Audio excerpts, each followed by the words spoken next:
Bom dia a todos. Mais uma vez, muito obrigado pelo convite, pela honra de nós estarmos aqui, mais uma vez, compartilhando as informações que nós fomos acumulando ao longo de quase 5 décadas de pesquisa, de participação dos encontros espíritas no Lar de Frei Luís, no Rio de Janeiro. Aí está, mais uma vez, a figura do nosso líder espiritual, Frei Luís, ao lado do presidente Luiz da Rocha Lima, quando lá cheguei em 1978. Bem, eu ontem, quando fiz a apresentação sobre câncer, coloquei 3 degraus da evolução da medicina, e agora a gente coloca um 4º, que é o da medicina mediúnica. Então, a medicina das ervas, a medicina das vacinas, a medicina molecular e tecnológica, que é atual, mas existe outra, a medicina mediúnica, que está no nosso trajeto, que está na sua evolução dos médicos de todo o planeta.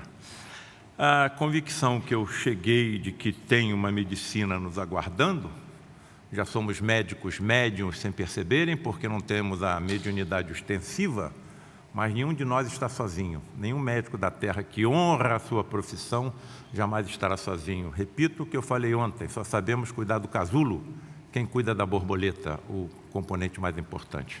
Precisamos desse casulo, que é o corpo físico, para a interação com o universo que nós habitamos. Dr. Paulo César, o que teria levado o senhor a chegar às conclusões inabaláveis que o senhor chegou? O senhor que confessa ter sido séptico no passado. Bem, é para isso aí que os senhores estão me olhando. Estão olhando para mim como um Tomé moderno. Tomé, vem cá. Bota a mão aqui nas perfurações que eu tenho no punho dos cravos que me pregaram na cruz. Tomé, coloca sua mão aqui na perfuração da lança Longinos que atravessou meu tórax. Então, o Tomé acreditou. Bem-aventurados os que não viram e creram. Bom, diante dos fenômenos que nós relatamos ontem, de teletransporte e materialização de espíritos, o que me levou à crença inabalável foram diálogos com colegas médicos que já desencarnaram, continuam vivos em universos paralelos ao nosso, ou se preferirem planos espirituais, planos celestiais, planos astrais, e que me foi dada essa oportunidade, não que eu tenha procurado, ela foi colocada no meu caminho. Então, eu acredito que todos nós estejamos dentro de um planejamento que tem uma finalidade. E essa finalidade, acredito que todos nós saibamos qual é. E nós vamos nos aprofundar nesse detalhe no final da nossa apresentação. Aí está o Frederic von Stein, mais uma vez, o colega teletransportado e materializado com quem eu mais dialoguei ao longo desses 40 anos de participação de tais encontros. E mais uma vez, salientando que a base que me levou a prosseguir nessa estrada foi a ciência. Porque quando me voltei à direita e procurei na ciência se havia alguma explicação ou testemunho do que eu estava vendo, me deparei com grandes nomes, inclusive o Prêmio Nobel, como Charles Richet, Prêmio Nobel de Medicina, por ter descoberto a resposta anafilática humana, em 1913. Então, outro, William Crookes, um dos maiores físicos da história, descobridor dos raios catódicos, do elemento radiante da matéria, e se nós temos hoje uma série de instrumentos tecnológicos que facilitam a nossa vida, que nos dão conforto, devemos ao trabalho desses cientistas. Então, se eles viram o que eu vi e comprovaram que era verdade, embora não saibamos exatamente como acontece, estamos ainda na fase do empirismo, por que eu deveria não continuar nessa estrada? Aqui está desses médiuns ditos de efeitos físicos, fotografado no Lar de Frei Luís, em Trânsito Profundo, numa cabine que funciona como um condensador dessas energias, expelindo pelos orifícios naturais do corpo o ectoplasma, que semelhante a uma espécie de espuma de barba. Energia presente em todo ser vivo. Por isso, quando eu mostrei ontem a fotografia do Lar de Frei Luís incrustado numa floresta na cidade do Rio de Janeiro, é porque os médiuns videntes, como, por exemplo, meu pai, desencarnado em 2017, e durante 50 anos o principal médium vidente do lar de Frei Luís, à medida que subíamos nas reuniões mensais de teletransporte e materialização para atendimentos enfermos, ele ia vendo na subida técnicos, biólogos, médicos, físicos, recolhendo energias das folhas, dos troncos, das árvores, das aves, dos animais, e carreando para o santuário do Frei Luís. 70% dessa energia provém desses médios. Os outros 30%, da assembleia que o acompanha e da natureza que rodeia o santuário. Se é uma energia sensível ao próprio pensamento, eu não posso entrar numa reunião dessa pensando nas contas que eu tenho que pagar amanhã, no aborrecimento que eu tive no meu lar ontem, no meu ambiente de trabalho durante a semana, porque eu estou criando brechas para que entidades que não têm a mínima intenção de que todas essas verdades cheguem até nós, interfiram, e podem ser taxadas de tudo. Violentos, traiçoeiros, maledicentes, maldosos, menos de um adjetivo que eu sempre coloco nas minhas apresentações. Ignorantes. Sabem exatamente como manipular todas essas energias. E acho que, se nós não estivéssemos no planeta protegido por um Cristo planetário com as suas legiões, a Terra seria um inferno, pior do que o descrito por Dante Alighieri na Divina Comédia.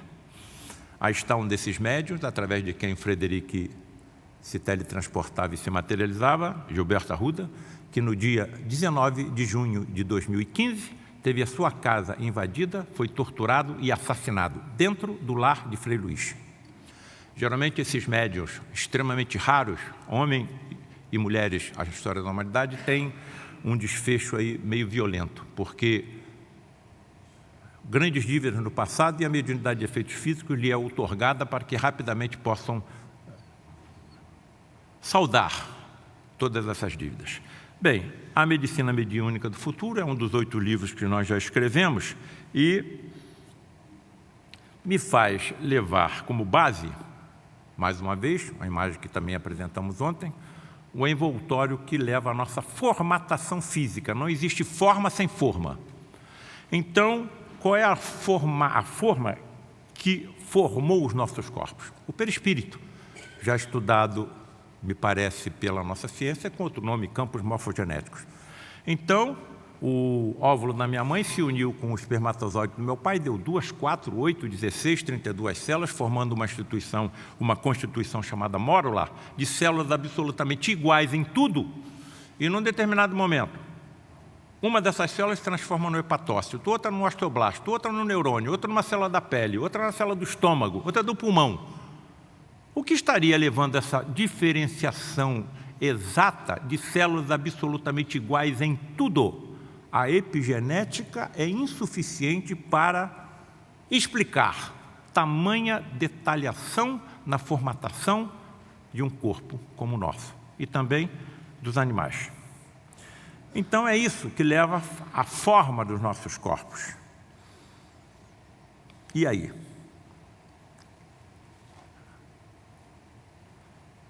As mensagens confiáveis, captadas mediunicamente, André Luiz, Emmanuel e todos esses autores que nós sabemos, através de médiuns que nós também conhecemos, nos dizem que para cada célula física de um corpo, nós temos uma congênere no perispírito. Então, como é possível alguém cuspir na terra, formar um cataplasma, aplicar na vista de um cego e ele voltar a enxergar? Na minha boca, eu tenho 10 tipos diferentes de micro-organismos. Vou cuspir na terra, fazer um cataplasma, uma lama, aplicar na vista de um cego e ele voltar a enxergar? Percebam a imagem que será mostrada agora. Um médium de efeitos físicos, cuidando de um enfermo.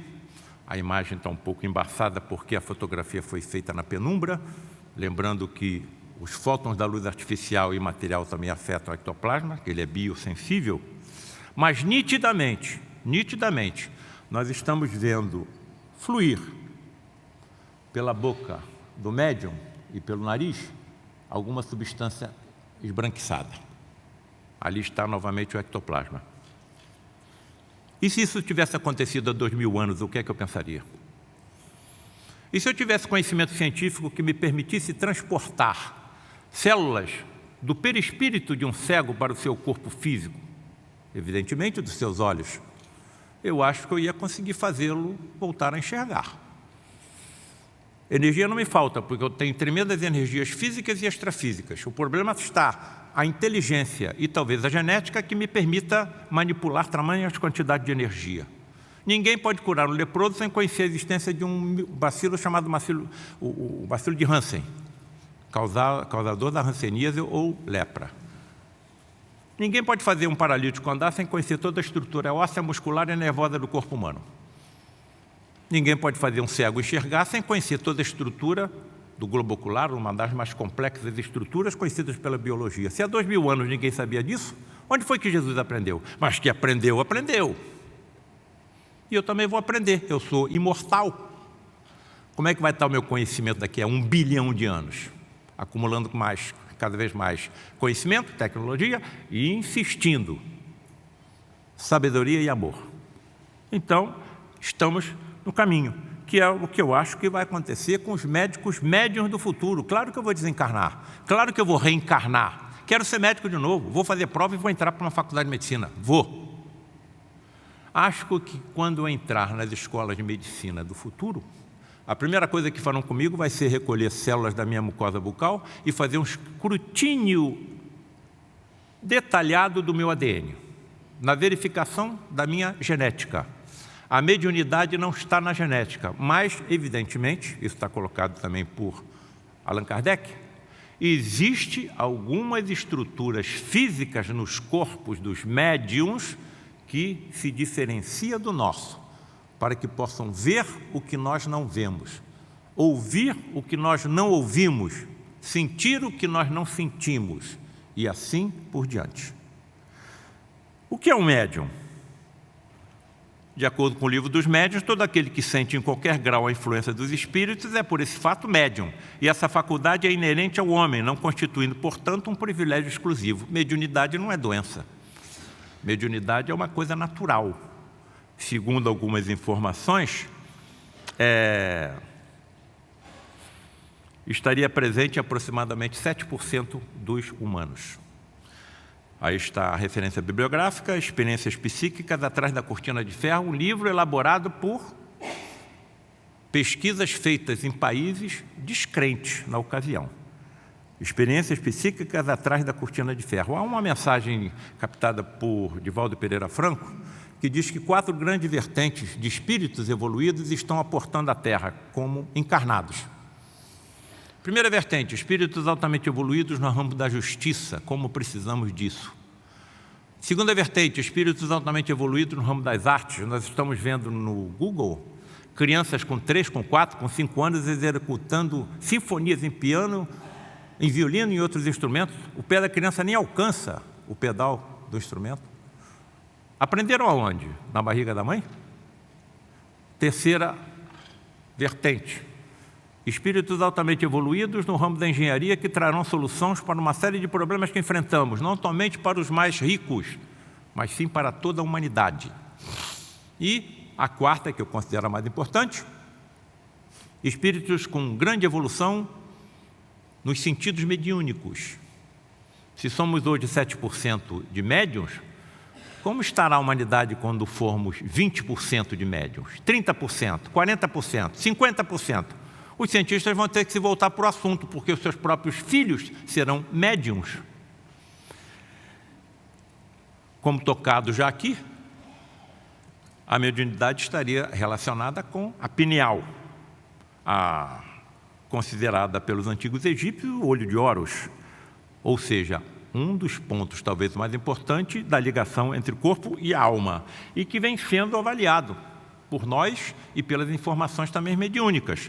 André Luiz, fenômenos nervosos emotivos ligados à mediunidade por princípios eletromagnéticos, 1945. Edgar Armand, exerce grande influência nas comunicações mediúnicas, 1964. Carlos Torres Pastorino, Modulação de correntes energéticas mediúnicas, 1969.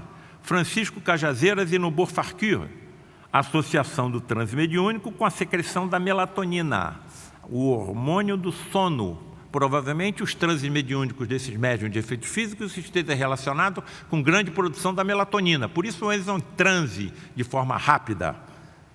A cabine onde se encontram funciona como um condensador dessas energias, facilitando então a congregação das moléculas de ectoplasma que revestem o ectoplasma, que reveste o perispírito da entidade, permitindo que ela então se torne visível, audível e até perceptível caso exale algum odor. Bem, mas as coisas não param por aí. Já estamos então sabendo que cristais dentro da pineal seccionada, foi um estudo feito por nosso colega Sérgio Felipe de Oliveira, entram também nesse jogo de captação de campos energéticos.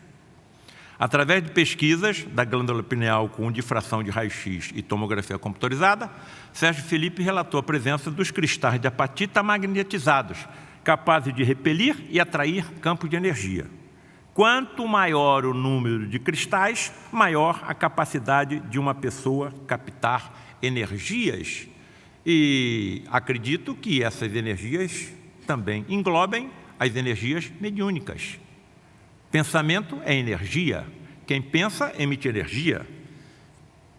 As senhoras e jovens que aqui nos honram com a presença, não esqueçam que não existe força mais poderosa no universo do que a prece da mãe pelo filho. Segundo Emmanuel, a prece da mãe pelo filho arromba as portas do céu. Nada consegue segurar. Bem, o que determina a quantidade de cristais de apatita dentro de uma glândula pineal? Até onde eu posso compreender, evidentemente eu sou muito cuidadoso, coloco como opções a genética. E se nós conhecêssemos que genes estariam envolvidos no número de cristais de apatita de uma glândula pineal, será que através da engenharia genética poderíamos aumentar a produção de tais cristais, por exemplo, na pineal do cérebro de um médico, tornando-o captante de sentidos e de mobilização inteligente de energias supremas, físicas e extrafísicas presentes em nós? Um médico médium com um número considerável, então, de cristais de apatita em sua glândula pineal poderá captar e utilizar de forma inteligente suas energias físicas e extrafísicas? Sim, poderá. Qual a energia presente em um corpo com 85 quilos aproximadamente, de massa física composto por 7 octilhões de átomos? 10 elevado a 7, 10 vezes 7 elevado a 27. Bom, eu fiz essa pergunta a amigos físicos lá no Rio de Janeiro. Vocês têm ideia de qual é a energia existente em 7 octilhões de átomos? Bom, vamos pesquisar, depois eu te dou uma resposta. Passaram alguns dias, os amigos me ligaram. Paulo César, eu vou te dar uma resposta, melhor você ouvir sentado com o que eu vou te responder. Nós fizemos uma pesquisa sim. A energia existente num corpo humano de aproximadamente 85 quilos de massa física pode corresponder à usina de Itaipu, a maior usina hidrelétrica do Brasil, funcionando em 100% da sua capacidade por 6.324 dias. E aí, eu encontrei outra informação precisa de que essa quantidade de energia é suficiente para iluminar o estado do Rio Grande do Sul, no Brasil, por 161 dias. Bom, eu vou para Portugal, deixa eu fazer um cálculo. Quantos Portugais cabem dentro do Rio Grande do Sul? 3,5. Então, a energia presente num corpo físico de 85 quilos seria suficiente para iluminar Portugal quase pelo mesmo tempo que nós somos descobertos como Terra por eles. E essa é a energia que é manipulada de forma inteligente no teletransporte e materialização de espíritos. E durante as reuniões do lado de Frei Luiz, eu via uma entidade retornar à cabine, se desmaterializar, em questão de segundos, outra sair. Quem comanda tamanha quantidade de energia? Como é que eu me coloco perante a ciência? A ciência só acha que isso é possível em ficção, embora aceite que seja possível teoricamente. Como é que eu fico, então, vendo isso acontecer durante 40 anos? Na mesma posição dos discípulos de Jesus que não entendiam nada do que ele fazia. Mas se não fosse pelo seu testemunho, nós nem saberíamos que Jesus existiu.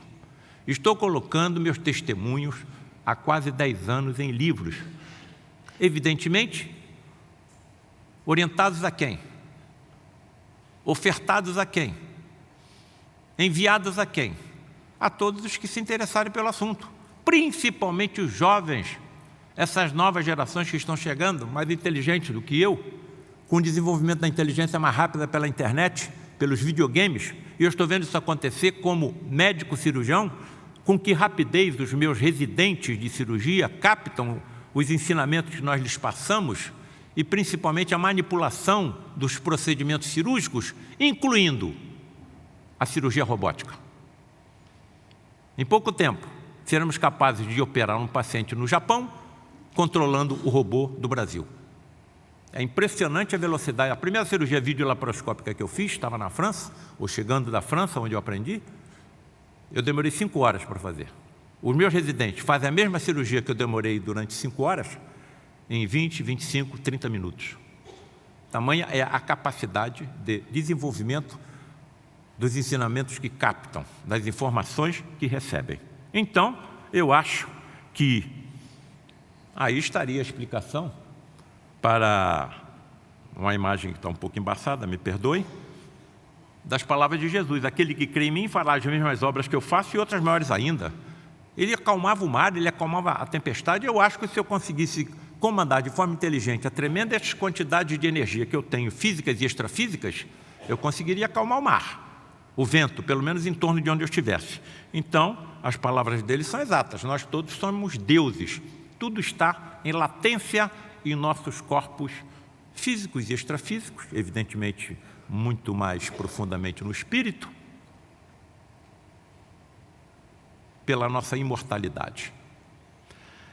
Bem, se temos tantas energias, por que os médicos de hoje não conseguem manipulá-las no tratamento de seus pacientes? Por que os médicos de hoje não conseguem realizar as curas mediúnicas? Não temos ainda a inteligência necessária, nem constituição genética adequada. Se os senhores colocarem o nome dessa médium russa, Nina Kulagina, na internet, verão um filmete de 7 segundos em que ela, com a sua força mental, é capaz de mobilizar fósforos e pedacinhos de papel. O filmete demora 7 segundos. No entanto, demorou 7 horas para ser feito, porque a cada meia hora de concentração, essa médium perdia 1,5 kg de massa física. Tinha que parar, hidratar, alimentar, descansar, para depois continuar a experiência. Se ela consegue, com a força mental, manipular objetos, claro que essa energia tem algum componente atômico. Mas isso está dito por André Luiz. O André Luiz fala isso nos livros. Evolução em 2 Mundos, por exemplo. Olha, os mesmos elementos que compõem os seus corpos, compõem os nossos, com uma diferença. Os átomos que compõem os elementos dos nossos corpos como espíritos estão em uma vibração bem mais alta do que os átomos que compõem os elementos dos corpos físicos. Por isso eles conseguem atravessar paredes de concreto. Por isso não são captáveis ao nosso sentido da visão. Por isso podem se deslocar a viagens incomensuráveis, a distâncias incomensuráveis com a velocidade do pensamento. Mais uma vez eu lembro que a ciência está como um dos bastiões mais importantes para que compreendamos tudo que é pregado pelas religiões. E o André Luiz ainda vai mais longe. Pela tabela dos elementos, nós temos aproximadamente, me parece, 118 elementos na nossa tabela química. O mais leve, hidrogênio. O mais pesado, urânio. O André Luiz diz que existem elementos bem menores e mais leves do que o hidrogênio no plano espiritual e bem mais pesados do que o urânio. Então vejam que estamos no caminho, mais uma vez, guiados pela ciência. Bem, se eu não tenho inteligência, como é que eu vou resolver essa situação? É claro que eu vou precisar de corpos melhores do que eu tenho hoje, para poder utilizá-los com os ultrassentidos mediúnicos do futuro. E aí poder manipular com a minha inteligência as energias físicas e extrafísicas. Por que eu digo que estamos a caminho? Mais uma vez, a ciência me dá base.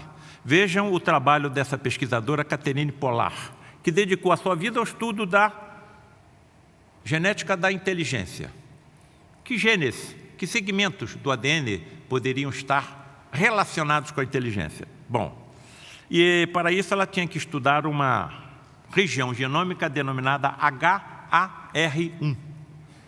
Vejamos quais foram as conclusões dessa pesquisadora.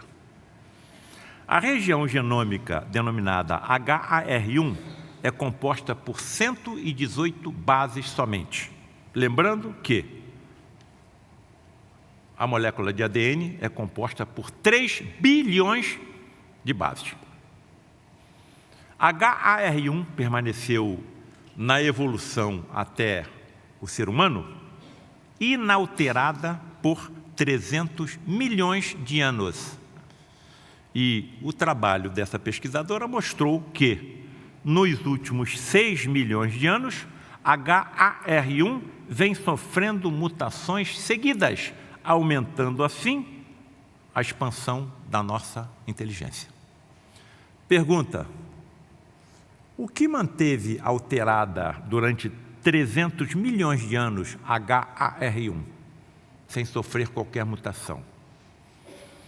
Pergunta: o que estaria nos últimos 6 milhões de anos influenciando já 18 mutações em HAR1? A ciência não sabe.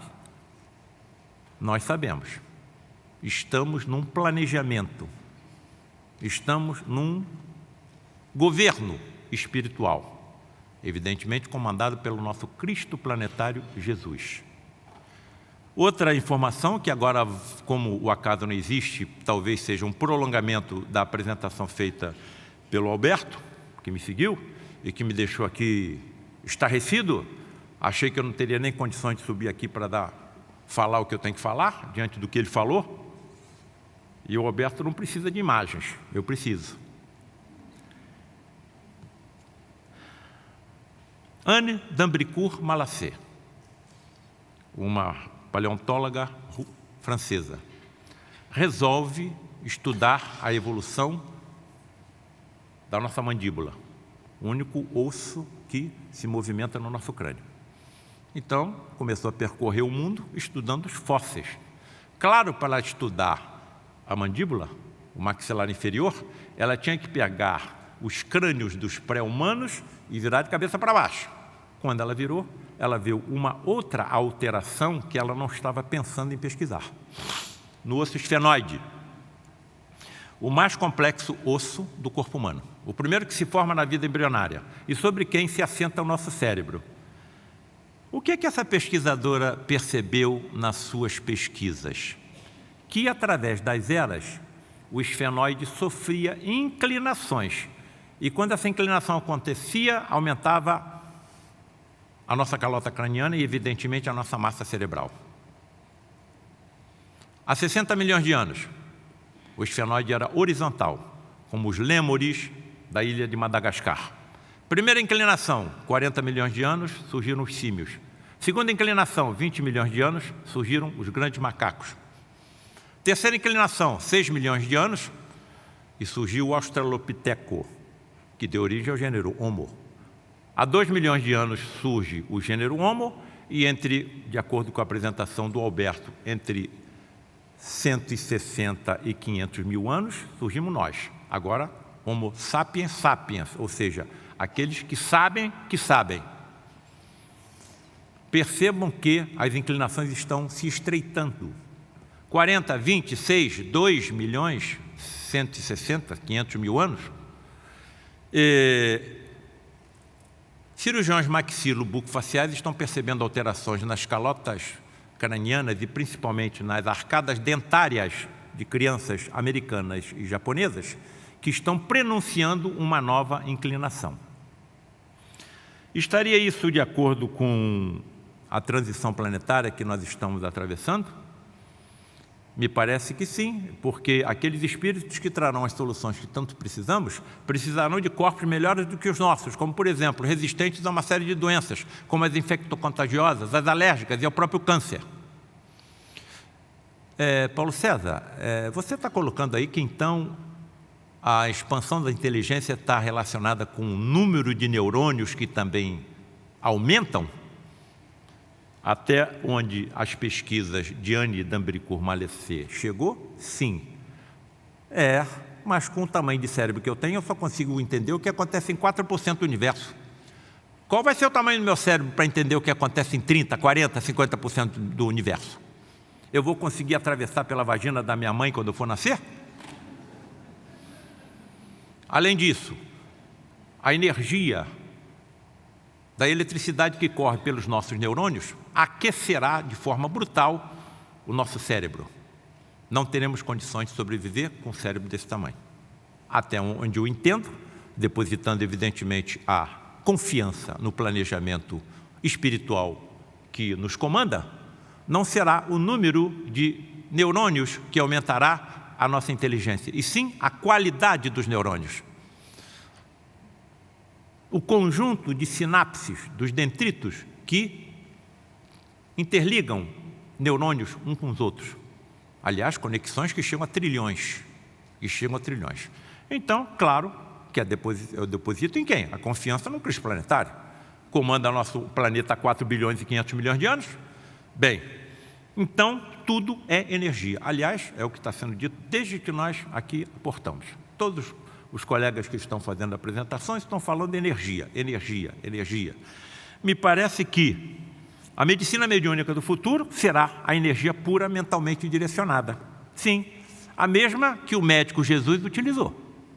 E não sozinho, os médicos que o acompanhavam também. Quem tocou em minha veste? Senhor, estamos no meio de uma multidão, como vão saber quem ele tocou? Mas uma virtude se desprendeu de mim. Entendamos virtude como energia. Se não foi ele diretamente que curou a hemorroísa, quem curou? Primeiro, a psicosfera da hemorroísa, pela sua fé, pela sua confiança. Segundo, evidentemente, médicos que se aproveitaram da energia desprendida do médico Jesus e sobre ela atuaram. O servo do centurião, o centurião só soube que ele estava curado no dia seguinte. Então o servo do centurião estava distante a quilômetros de distância. Quem foi lá e o curou, se Jesus não foi? Médicos, até onde eu entendo, que o acompanhavam. E mais uma vez se aproveitando da fé do centurião e do próprio servo, se utilizaram de energias físicas e extrafísicas na cura do servo do centurião. O que será possível, então, ao médico médium do futuro? A percepção do mundo espiritual pela vidência. Cirurgias hiperfísicas, aquelas que ultrapassam os limites físicos do corpo humano? Calma, Paulo César, você está em controle adequado do seu pensamento, da sua mente? Sim, porque ao longo de 40 anos vi isso acontecer. E não somente através de cirurgiões materializados, não, mas sim encarnados em médiuns. Entenda a encarnação mediúnica como uma posse completa do aparelho mediúnico físico. Quando isso acontece, o médium nada percebe e depois nada se lembra. Inclusive, a entidade fala línguas desconhecidas do médium pelo fenômeno da xenoglossia.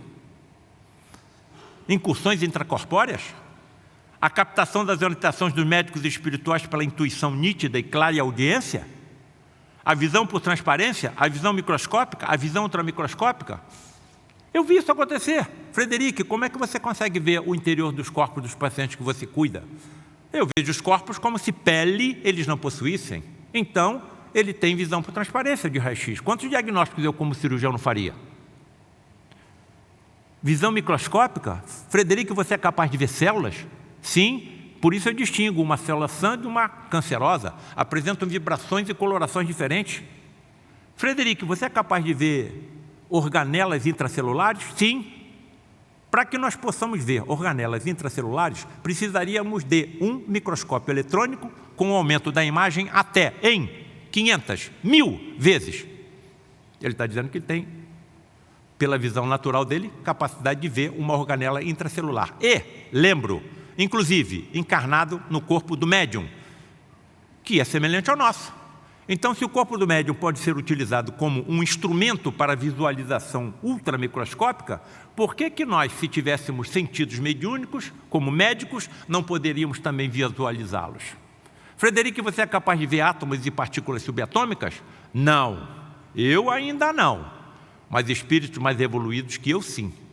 Para que os nossos cientistas físicos possam ver átomos e partículas subatômicas, precisam de microscópios ditos de tunelamento quântico, com aumento da imagem em até 100 milhões de vezes. Não tenho condições ainda de ter visão por transparência. Se todos os médicos tivessem visão por transparência,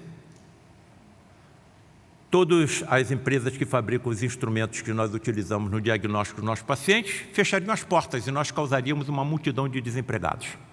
Não tenho condições de ter visão microscópica nem ultramicroscópica, porque eu não teria controle emocional estando dentro de uma sala de cirurgia, vendo micro-organismos nas paredes da sala, na superfície do corpo que eu vou operar, na roupa dos meus assistentes. Não tenho ainda condições emocionais. Por mais esterilizada que seja uma sala de cirurgia, sempre haverão ainda micro-organismos. Então, não chegou o momento. Desintegração molecular de anomalias. Eu mostrei ontem que eles sabem como desintegrar átomos. Frederico, por que essas cirurgias hiperfísicas que eu vejo você e outros colegas realizarem aqui no Santuário de Frei Luís, precisa sangrar? Você tem visão microscópica, ultramicroscópica, você não poderia conservar as paredes dos capilares sanguíneos? Sim, poderia. Por que sangra? Para aumentar a fé do doente e a sua.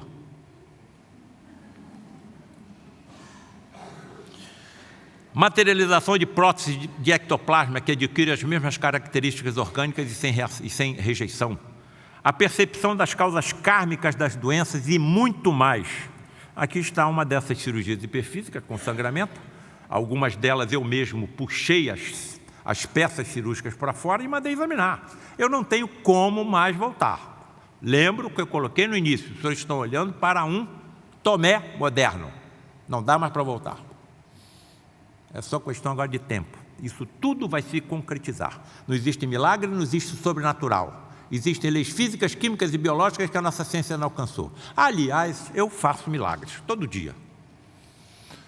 Quando vou para um hospital moderno lá no Rio de Janeiro, e vou me escovar para entrar numa sala de cirurgia, eu não toco na torneira, eu passo a minha mão em frente a uma célula fotoelétrica e a água sai da torneira sem que eu toque em nada. Se eu tiver com uma criança, um selvagem ao meu lado, talvez ele acredite que eu fiz um milagre. Então estamos no caminho de compreender toda essa ciência assustadoramente complexa e profunda, mas que nós vamos compreender. É só questão de tempo. Incursões intracorpóreas, de onde é que você tirou essa ideia? Eu estava com esse livro com 12 capítulos prontos e pensei comigo, será que eu encontro algum médico ou médica, médium, que me diga o que aconteça com ela dentro de uma sala de cirurgia, dentro de um ambulatório, de uma enfermaria, dentro de um consultório? E lá no Frei Luís tem uma médica médium, muito reservada, muito discreta, já está conosco há 7 anos. Eu me aproximei, colega, eu estou escrevendo um livro assim, assim, assim, você pode me dizer o que acontece com você? Discretamente se voltou e se afastou. Vou pensar. Passaram alguns dias, ela não me deu resposta, eu fiz novamente a pergunta e ela falou o seguinte, olha, eu vou atender o seu convite com uma condição. qual é? Que você não coloque o meu nome no livro. Tá bem, eu faço um pseudônimo, tá certo. E ela começou a me dar resposta a 16 perguntas que eu mandei por e-mail. As respostas dela era tudo que eu já tinha colocado nos 12 capítulos do livro que estava pronto. E ninguém sabia que eu estava escrevendo livro nenhum. Ela diz que entra num centro cirúrgico, ela se vê ladeada por 2 médicos espirituais, que ela chama de mentores. Se aproxima em determinado momento, ela não sabe exatamente como, mas a sua visão adquire transparência, ela vê o corpo dos pacientes por dentro. Ela entra dentro do corpo do doente. Ela vê célula. Ela entra dentro das células. Ela vê cromossomas. Ela vê genes. Por isso, ela não queria colocar o nome dela no livro. Vai ser taxada de maluca. Em determinados momentos, ela navega pela corrente sanguínea, vendo a hemácia passar por cima, por baixo, pela estrela, pela esquerda e pela direita. E aí eu me lembrei de um filme da década de 60, chamado Viagens Fantásticas, em que cientistas miniaturizam um submarino com médicos e cientistas e injetam na corrente sanguínea de um paciente com uma lesão cerebral. Evidentemente, um filme de ficção. O submarino vai até a lesão e eles eliminam a lesão com raio laser. Eu ia escrever um capítulo sobre ela, escrevi 2. E botei o nome de um deles, Viagem Fantástica. Paulo César, mas como é que será possível a esses médicos médiuns no futuro captar essas orientações dos médicos espirituais por intuição nítida e clareaudiência? Como é que nós vamos saber que isso não está vindo do nosso próprio pensamento? Pela interação mental mediúnica. Repito, pensamento é energia. Você tem como, assim, trazer alguma comprovação de que isso seja possível, mesmo de forma empírica? Talvez. Recebi uma mensagem de um colega cirurgião cardiovascular do Rio Grande do Sul, Mato Grosso do Sul, e que me fez o seguinte relato. Prezado doutor Paulo César, meu nome é CV e ele estava realizando ou participando de uma cirurgia cardíaca. Ele não era o cirurgião era o seu professor, ele estava como assistente. Prezado doutor Paulo César, meu nome é CV, ao término de uma cirurgia cardíaca em setembro de 2019, para a instalação de 2 pontes safenas e uma mamária, em um paciente ígido com 77 anos de idade, com a cirurgia pronta, basta fechar agora o tórax do paciente, fomos surpreendidos ao final da intervenção por uma ruptura da artéria aorta cardíaca, com consequente quadro hemorrágico incontrolável. A cirurgia estava pronta, paciente de 77 anos, com idade, mas rígido. E aí ele me encaminha esse pequeno vídeo. Esta era a situação decorrente da ruptura da artéria aórtica. Eu estou sem o meu neto de 3 anos aqui que me ajuda com essa tecnologia. Consegui. A impressão que se tem é que é uma torneira de sangue aberta. Estão percebendo o que é a vida de um cirurgião? Quando corre tudo bem, tudo bem. E quando não corre? A família está fora, aguardando os resultados, a cirurgia correu tudo bem, o paciente está com a situação resolvida e acontece um acidente com a ruptura da artéria aorta cardíaca. É o maior vaso sanguíneo do corpo humano. Vamos ver o que aconteceu. Passadas 2 horas, em luta desesperada e esgotada todas as tentativas para estancamento da hemorragia sem sucesso,